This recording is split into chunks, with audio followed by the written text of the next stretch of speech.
Bonjour, Ani. Good morning.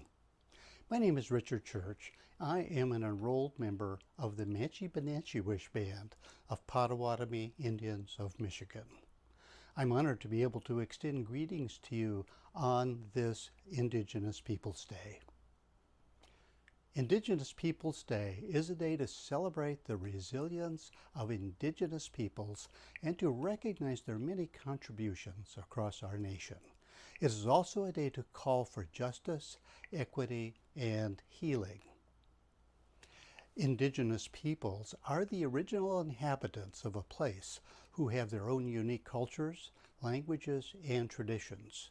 Indigenous peoples include Native Americans, Alaska Natives, and Native Hawaiians, who are descended from the peoples who lived in this area, now known as the United States, before the Europeans arrived.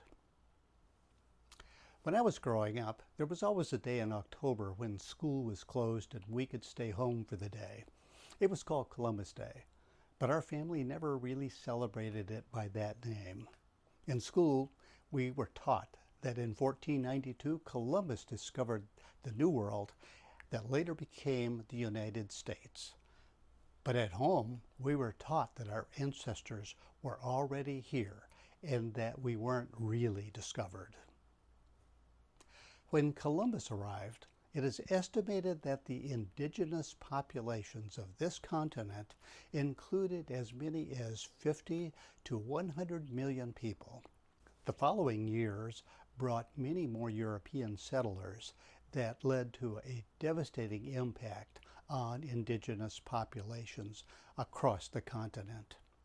New diseases such as smallpox and measles decimated the indigenous communities, while many others were killed in warfare and displacement. As a result, the indigenous population of the continent declined by as much as 90% in the century following Columbus' arrival.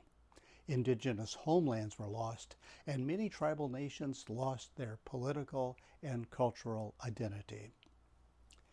While you may see Columbus Day as a federal holiday, it is increasingly being recognized and replaced as Indigenous Peoples Day. This change was inspired by the civil rights movement as Native American activists in the 1960s called attention to correcting the historical record. In 1989, South Dakota was the first state to formally make the change, recognizing the presence and contributions of indigenous people. It has progressed in more recent years as people continue to reevaluate Columbus Day.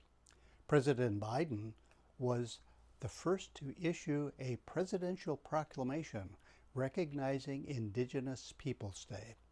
The United Methodist Church, along with many other organizations, institutions, and governmental entities, to fully support this recognition, and a number of states have formally adopted this day as Indigenous Peoples Day. Legislation has also been introduced to formally change the federal holiday in law, but this will be a longer process in a divided Congress. As you start your day tomorrow, I hope that you will wake up and say, this is a great day to celebrate Indigenous Peoples Day. And when you encounter a friend, a colleague, or even a stranger, share the greeting with them. If they say, what does that mean? You'll be ready, and you'll be able to spread the word. One of the great values of Indigenous people is the understanding of community. Indigenous people have long understood that decisions and actions made in our lives do not just affect a single person, but they are made knowing that they affect the entire community, and the impacts continue for the following generations.